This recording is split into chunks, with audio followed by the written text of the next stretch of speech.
दरभंगा नगर निगम पर जिला फुटपाथ दुकानदार विक्रेता मजदूर संघ दरभंगा के बैनर तले धरना प्रदर्शन आयोजित किया गया। इस धरना प्रदर्शन में इसकी अध्यक्षता प्रधान महासचिव कारीगामी ने किया। हिंदुस्तानी आवाम मोर्चा के श्रमिक प्रकोष्ठ के राष्ट्रीय अध्यक्ष आर.के. दत्ता ने बताया कि हम अपनी मुख्य मांगों में बिना वेल्डिंग जोन अधिनियम एवं बिना वैकल्पिक व्यवस्था के बिना पूर्व सूचना दिए फुटपाथ दुकानदारों को अतिक्रमण के नाम पर उजाड़ने एवं तंग तबाह करने की कार्रवाई पर रोक की मांग करते हैं। शहर के फुटपाथ विक्रय समिति द्वारा पूर्व में लिए गए निर्णय को अक्षरशः लागू किए जाने की मांग करते हैं। डीएमसीएच हॉस्पिटल रोड से हटाए गए सभी फुटपाथ दुकानदारों को पुनर्वास जीविकोपार्जन के लिए जल्द से जल्द वैकल्पिक व्यवस्था दिए जाने की मांग सहित अन्य कई मांगों की उन्होंने चर्चा की।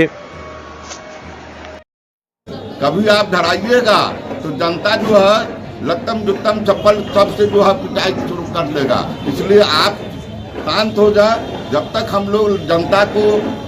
लोग निर्देश नहीं दिए थे, अब हम लोग निर्देश दे दिए हैं कि ऐसे भ्रष्टाचारियों को पकड़िए, लत्तम जुत्तम करते हुए थाना में बंद करवाइए।